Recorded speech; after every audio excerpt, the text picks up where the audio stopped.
Assalamualaikum warahmatullahi wabarakatuh. Waalaikumsalam. Sebelumnya kami mau berterima kasih banyak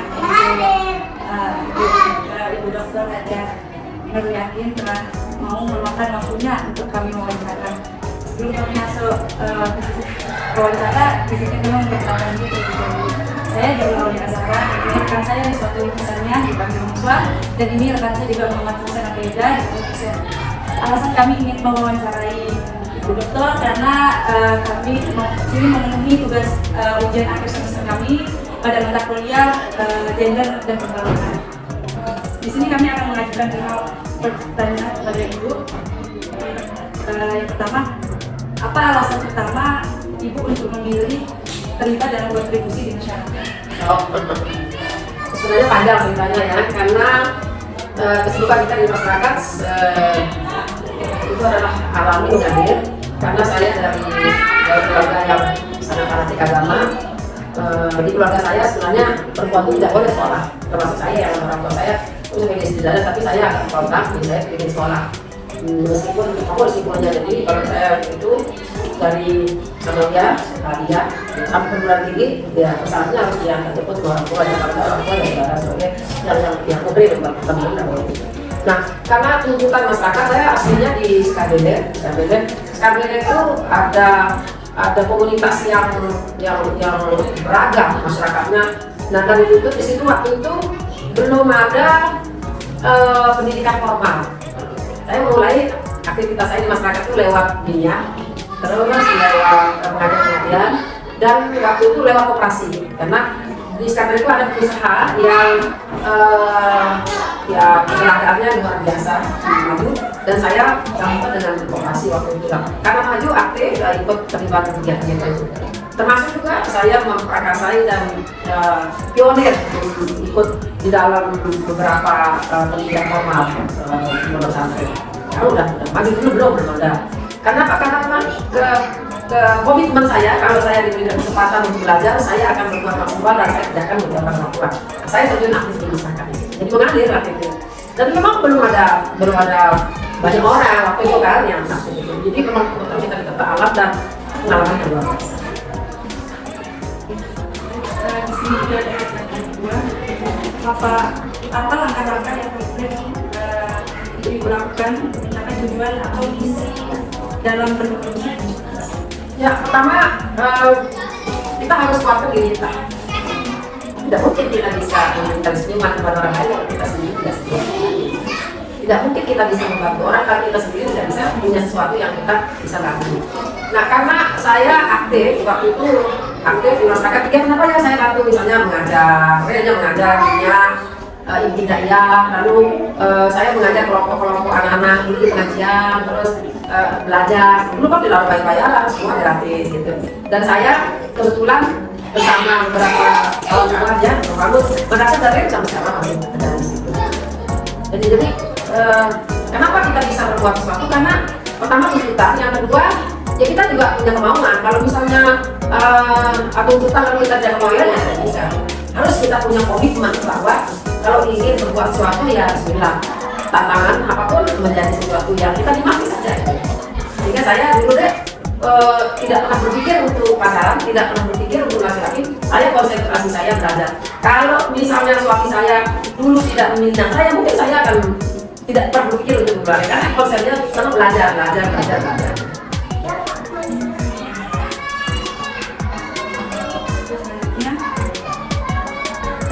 Bagaimana Anda mengatasi rintangan atau tantangan dalam memberikan kontribusi? Ketika kita menikmati suatu pekerjaan, karena kita senang, jadi tidak ada beban ya, tidak ada beban.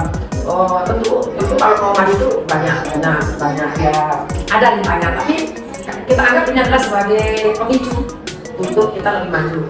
Mengatasinya, pertama memang self correction. Kalau ada masalah, kita self correction. Kita tidak langsung menyalahkan apa, tapi koreksi diri kita. Apa salahnya setelah yang itu kita tidak menyalahkan orang lain. Jadi dalam komunitas kita di tengah-tengah masyarakat aktif di dalam organisasi, karena kita bekerja dalam satu tim. Yang hebat itu bukan personalnya, tapi timnya yang hebat. Nah, tim yang hebat itu kita memahami orang lain, jangan paksa orang lain memahami kita. Jadi ketika kita punya masalah, kita pahami Kenapa bisa terjadi? Udah kita nyalakan orang, nanti kita share correction. Setelah itu ya slowly but semua pelan-pelan, ya kan? Jadi maksudnya gini, kalau ada soalan besar atau mungkin orang agak besar, jangan dibesarkan. Jadi masalahnya jangan dibesarkan. Biasa saja, sampai saja, tidak ada masalah dalam hidup pasti ada. Tapi jangan dibesarkan. Ibarat kalau ada teh, jangan dikobarkan, biarkan aja. Lama-lama dia akan hidup sendiri. Jangan lakukan sendiri, tapi itu namanya. Itu kuncinya suksesnya kita dengan masyarakat. Pahami orang lain, jangan paksa orang lain pahami kita. Pahami diri kita, jangan paksa diri kita pahami kita. Saling memahami dalam kesuksesan. Self correction ya. Ya Allah, saya pernah bicara orang lain. Kita tidak kayak kita sebab pada prinsipnya manusia itu tidak mau disalahkan. Tapi kalau kita self correction, kita paham. Jauh lebih baik minta maaf. Ya, minta maaf kalau kita salah, ya kan? Jauh lebih baik. Kalau salah kita minta maaf, jadi fair. Press kita. Jadi aku positif sini saja. Jadi husnuzon, tidak boleh husnuzon dalam organisasi. Tidak boleh husnuzon harus positif thinking, tidak positif saja. Selanjutnya di sini apa pandangan ibu tentang pentingnya peran perempuan dalam kontribusi di masyarakat? Apakah ibu melihat adanya perubahan atau kemajuan dalam hal ini?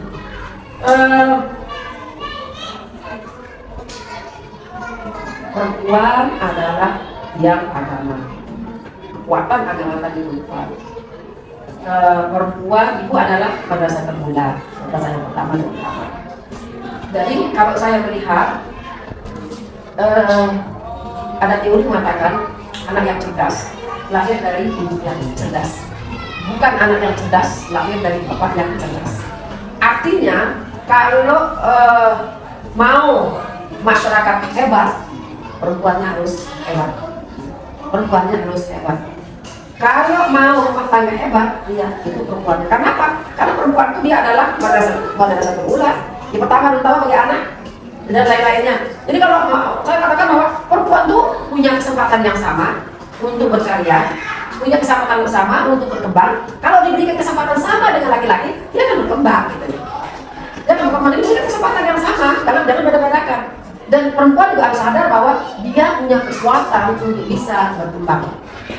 Ingat deh, secara psikologi ya, perempuan lebih banyak menghadapi sesuatu dengan rasa. Kalau laki-laki lebih banyak mengatakan sesuatu dengan logika. Menurut teori bahwa cinta laki-laki kuantitas, cinta perempuan kualitas. Sehingga kalau perempuan kalau ilmu cinta selamanya dia ilmu cinta, kalau laki-laki tidak. Sekarang dia katakan I love you, sebentar itu I love you sebenarnya dia hanya kuantitas. Apa namanya? Tidak bisa dipercaya. Karena selalu kuantitas kuatnya dia selalu mengubah itu. Nah, kalau perempuan itu sadar, maka dia tidak menggunakan rasanya dalam harus menggunakan logika. Sama. Jadi kalau perempuan itu harus kuat. Untuk perempuan itu harus kuat. Dan yang terakhir ini Bu, apa pesan atau saran Ibu terhadap perempuan yang ingin berkontribusi terhadap masyarakat? Ya, saya pesan bahwa perempuan itu harus mengambil bagian daripada kegiatan masyarakat, harus mengambil bagian. Peluang itu kalau tidak ada peluang harus diciptakan peluang. Karena apa? Karena potensi perempuan itu luar biasa. Potensi perempuan luar biasa kalau dikembangkan. Harus perempuan yang ambil bagian di tengah-tengah masyarakat. Kehebatan perempuan akan terlihat di situ, tapi perempuan juga harus tahu diri menempatkan posisi. Harus mengambil peran. Kalau mau maju. Sekian dari kami. Kita semoga mengucapkan banyak terima kasih karena Ibu telah diwawancarai oleh kita. Maaf bila mungkin pertanyaan kita ini agak kurang berkualitas ataupun tidak berkenan dari Ibu. Sebenarnya Terima kasih atas kekurangan waktunya.